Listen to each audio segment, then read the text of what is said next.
Security controls के बारे में थोड़ी गहराई से बात करने वाले हैं। हाँ, ये सुनने में शायद थोड़ा टेक्निकल लगे, पर है नहीं। बिल्कुल। और हमारे पास जो जानकारी है वो कॉम्प्टिया सिक्योरिटी प्लस सर्टिफिकेशन के स्टडी नोट से है। तो मतलब जानकारी काफी ठोस है। हाँ, एकदम व्यवस्थित है। तो आज का लक्ष्य ये समझना है कि ये सुरक्षा नियंत्रण आखिर हैं क्या, इन्हें कितनी श्रेणियों में बांटा जा सकता है और सबसे जरूरी ये काम कैसे करते हैं। बिल्कुल, और इन सब का जो मुख्य लक्ष्य है वो 3 चीजें हैं। अच्छा? 1, किसी बुरी घटना को होने से रोकना। 2, अगर कुछ हो भी जाए तो उसके असर को कम से कम करना। और तीसरा? और तीसरा, अगर कोई हमलावर सिस्टम में घुस भी जाए तो उसके नुकसान को सीमित करना। चलिए तो फिर इस विषय की गहराई में उतरते हैं। शुरुआत कहाँ से करें? मतलब इन कंट्रोल्स को समझने का सबसे अच्छा तरीका क्या है? देखिए, स्रोत इन्हें 4 बड़ी श्रेणियों में बांटता है, जो एक बहुत अच्छी शुरुआती रूपरेखा है। 4 श्रेणियां। ओके। पहली है टेक्निकल, यानी तकनीकी कंट्रोल।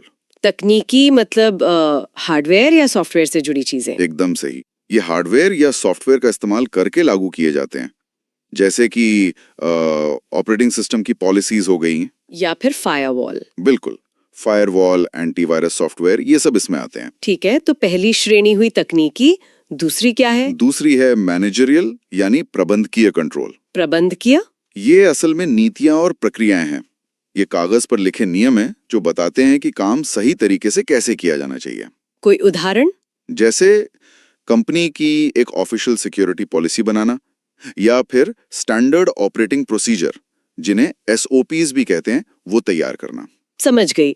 तो तकनीकी मतलब टेक्नोलॉजी और प्रबंधकीय मतलब नीतियां।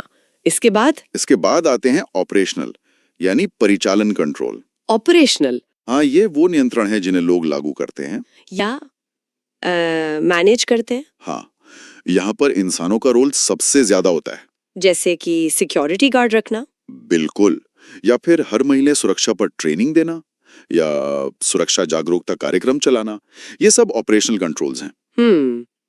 और चौथी और आखिरी श्रेणी? और चौथी है फिजिकल, यानी भौतिक कंट्रोल। ये तो नाम से ही साफ है। हाँ, ये किसी व्यक्ति की, किसी बिल्डिंग, कमरे या डिवाइस तक, मतलब उसकी शारीरिक पहुंच को सीमित करते हैं। जैसे गार्ड की चौकी, बाड़, ताले। एकदम सही। दरवाजे पर लगे बैज रीडर, ये सब फिजिकल कंट्रोल्स के बेहतरीन उदाहरण हैं। तो ये तो बहुत स्पष्ट है।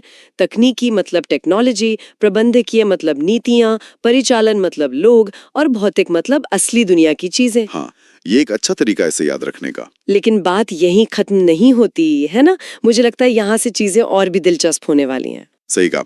अब हम इन 4 श्रेणियों के भीतर काम करने वाले 6 अलग-अलग प्रकार के नियंत्रणों को देखेंगे। 6? और हाँ, इसे एक मैट्रिक्स की तरह सोचिए। एक तरफ ये 4 श्रेणियां हैं और दूसरी तरफ ये 6 प्रकार। चलिए फिर देखते हैं। पहला प्रकार क्या है? पहला प्रकार है प्रिवेंटिव, यानी निवारक कंट्रोल। प्रिवेंटिव? जैसा कि नाम से ही पता चलता है, ये किसी घटना को होने से ही रोकते हैं। ये आपकी सुरक्षा की पहली और सबसे मजबूत दीवार है। तो इसका एक तकनीकी उदाहरण क्या होगा? फायरवॉल के नियम, जो अनचाहे नेटवर्क ट्रैफिक को अंदर आने से ही रोक देते हैं। ये एक डिजिटल चौकीदार है। ठीक है। और प्रबंधकीय स्तर पर? नए कर्मचारी को कंपनी में शामिल करने की जो नीति होती है। अच्छा, वो कैसे? वो ये सुनिश्चित करती है कि उन्हें सिर्फ सही स्तर की ही पहुंच मिले, उससे ज्यादा नहीं। ये पहले से ही एक बड़ी गड़बड़ी को होने से रोक रही हैं। सही बात है। और ऑपरेशनल? एक गार्ड की चौकी जो अंदर आने वाले हर व्यक्ति का पहचान पत्र जांचती है। और फिजिकल तो बहुत आसान है, दरवाजे को लगा ताला। बिल्कुल। तो ये हो गए प्रिवेंटिव, जो दरवाजा बंद कर देते हैं। अब दूसरा प्रकार है डिटरेंट, यानी हतोत्साहित करने वाले कंट्रोल। डिटरेंट मतलब जो डरा कर भगा दे। हाँ, एक तरह से ये किसी हमलावर को फिजिकली रोकते तो नहीं, पर उसे 2 बार सोचने पर मजबूर जरूर करते हैं। अच्छा, जैसे दीवारों पर लगे चेतावनी के संकेत। आप कैमरे की निगरानी में हैं। हाँ बिल्कुल, ये एक फिजिकल डिटरेंट कंट्रोल है। ये चोर को सोचने पर मजबूर करता है कि क्या उसे ये जोखिम उठाना चाहिए। और तकनीकी दुनिया में इसका क्या उदाहरण होगा? किसी ऐप को शुरू करते ही एक चेतावनी स्क्रीन दिखाना, जिसमें सुरक्षा नियमों की जानकारी हो। अच्छा, वो जो लंबा सा टेक्स्ट आता है जिसे कोई नहीं पढ़ता? हाँ, वही। लेकिन कानूनी तौर पर वो एक डिटरेंट है। और प्रबंधकीय? ये धमकी कि अगर किसी ने अनधिकृत पहुंच बनाने की कोशिश की तो उसकी पदोन्नति हो सकती है या उसे नौकरी से निकाला जा सकता है। ये तो वाकई में हतोत्साहित करने वाला है। और ऑपरेशनल स्तर पर बिल्डिंग के प्रवेश द्वार पर एक रिसेप्शन डेस्क होना भी एक डिटरेंट है। वो हमलावर को बताता है कि यहाँ लोग हैं, ये जगह खाली नहीं है। ठीक है, तो अब मान लीजिए कि हमलावर इतना पक्का है कि वो प्रिवेंटिव कंट्रोल को पार कर गया और डिटरेंट से डरा भी नहीं। अब क्या? अब हमारे जासूस काम पर आते हैं। जासूस? हाँ, तीसरा प्रकार है डिटेक्टिव, यानी पता लगाने वाले कंट्रोल। अच्छा, जो जासूसी करते हैं। बिल्कुल, ये हमें तब सचेत करते हैं जब कोई सुरक्षा घटना घट चुकी होती है। ये लॉग ये चेतावनी देते हैं, अलार्म बजाते हैं। तो इसका फिजिकल उदाहरण तो मोशन डिटेक्टर होगा, जो हलचल होने पर अलार्म बजा दे। एकदम सही। और तकनीकी उदाहरण सिस्टम लॉग्स। हर कंप्यूटर और सर्वर अपनी हर गतिविधि को रिकॉर्ड करता है। उन लॉग्स की समीक्षा करना। हाँ, उन लॉग्स को इकट्ठा करना और उनकी समीक्षा करना एक बहुत जरूरी डिटेक्टिव कंट्रोल है। और प्रबंधकीय स्तर पर रोजाना या साप्ताहिक लॉग इन रिपोर्ट्स की समीक्षा करना, ये देखने के लिए कि कहीं कोई असामान्य गतिविधि तो नहीं हुई, जैसे कोई रात के 3 बजे लॉग इन करने की कोशिश कर रहा हो। और ऑपरेशनल संपत्ति पर गश्त लगाता हुआ कोई व्यक्ति, वो भी तो यही देख रहा है कि कहीं कुछ गड़बड़ तो नहीं है। यानी ये जासूस की तरह है। अब अगर कुछ गलत हो ही गया है और हमें पता भी चल गया है, तो उसे ठीक करने के लिए भी कुछ होगा। बिल्कुल, चौथा प्रकार यही है, करेक्टिव यानी सुधारात्मक कंट्रोल। करेक्टिव ये किसी घटना का पता चलने के बाद लागू किए जाते हैं ताकि उसके असर को ठीक किया जा सके या कम किया जा सके। इसका सबसे अच्छा तकनीकी उदाहरण तो शायद डेटा बैकअप होगा। हाँ बिल्कुल, अगर कोई रैंसमवेयर हमला होता है तो बैकअप से डेटा को पुनर्स्थापित करना एक क्लासिक करेक्टिव कंट्रोल है। और भौतिक दुनिया में आग बुझाने वाला यंत्र। हाँ, आग फैलने से रोकने के लिए अग्निशामक यंत्र का उपयोग करना एक फिजिकल करेक्टिव कंट्रोल है। और प्रबंधकीय सुरक्षा समस्याओं या असामान्य घटनाओं की रिपोर्ट करने के लिए बनाई गई नियतियां ये सुनिश्चित करती हैं कि समस्या का पता चलने पर उसे ठीक करने की प्रक्रिया शुरू हो। और ऑपरेशनल किसी कानूनी मसले के लिए कानून प्रवर्तन यानी पुलिस से संपर्क करना ये भी एक सुधारात्मक कदम है।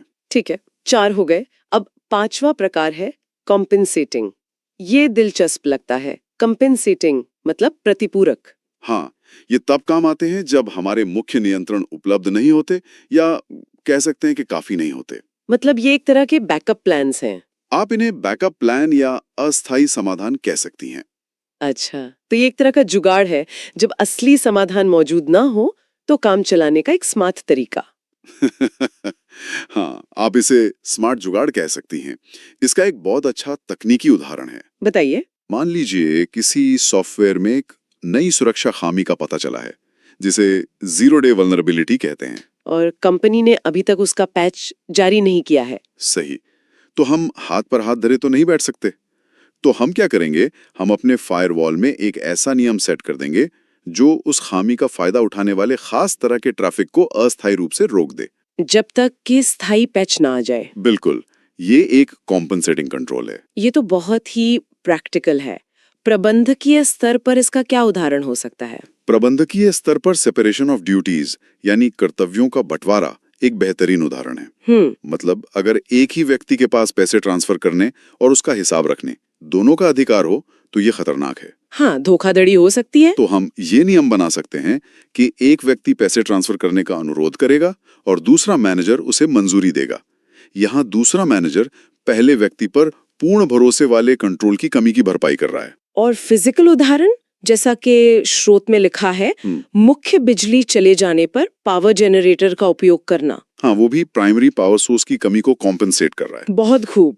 और आखिर में 6ठा प्रकार डायरेक्टिव यानी निर्देशात्मक कंट्रोल। हाँ, ये कह सकते हैं कि अपेक्षाकृत कमजोर प्रकार का नियंत्रण है। कमजोर क्यों? क्योंकि ये किसी को कुछ करने के लिए मजबूर नहीं करता, ये सिर्फ निर्देश देता है। ये लोगों को बताता है कि उन्हें क्या करना चाहिए। तो ये इंसानी व्यवहार और भरोसे पर बहुत ज्यादा निर्भर करता है। समझ गई। तो ये भरोसे पर ज्यादा टिका है, जैसे दरवाजे पर लगा एक साइन जिस पर लिखा हो केवल अधिकृत कर्मचारी। बिल्कुल, ये किसी को शारीरिक रूप से रोकता नहीं है, लेकिन एक स्पष्ट निर्देश देता है। ये एक फिजिकल निर्देशात्मक कंट्रोल है। और प्रबंधकीय स्तर पर कंपनी की अनुपालन नीतियां और प्रक्रियाएं वो कर्मचारियों को बताती हैं कि उनसे क्या उम्मीद की जाती है। जैसे अपना पासवर्ड हर 90 दिन में बदले। हाँ, और ऑपरेशनल स्तर पर उपयोगकर्ताओं के लिए सुरक्षा नीति पर ट्रेनिंग। ये ट्रेनिंग भी एक निर्देशात्मक नियंत्रण है। हाँ, क्योंकि यह उन्हें सुरक्षित व्यवहार करने का तरीका सिखाती है और निर्देश देती है।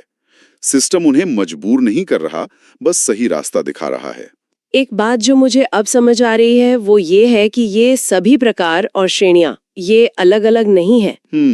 ये एक मैट्रिक्स की तरह काम करती हैं और एक दूसरे से जुड़ी हुई हैं। आपने बिल्कुल सही समझा। असली दुनिया में सुरक्षा ऐसी ही होती है।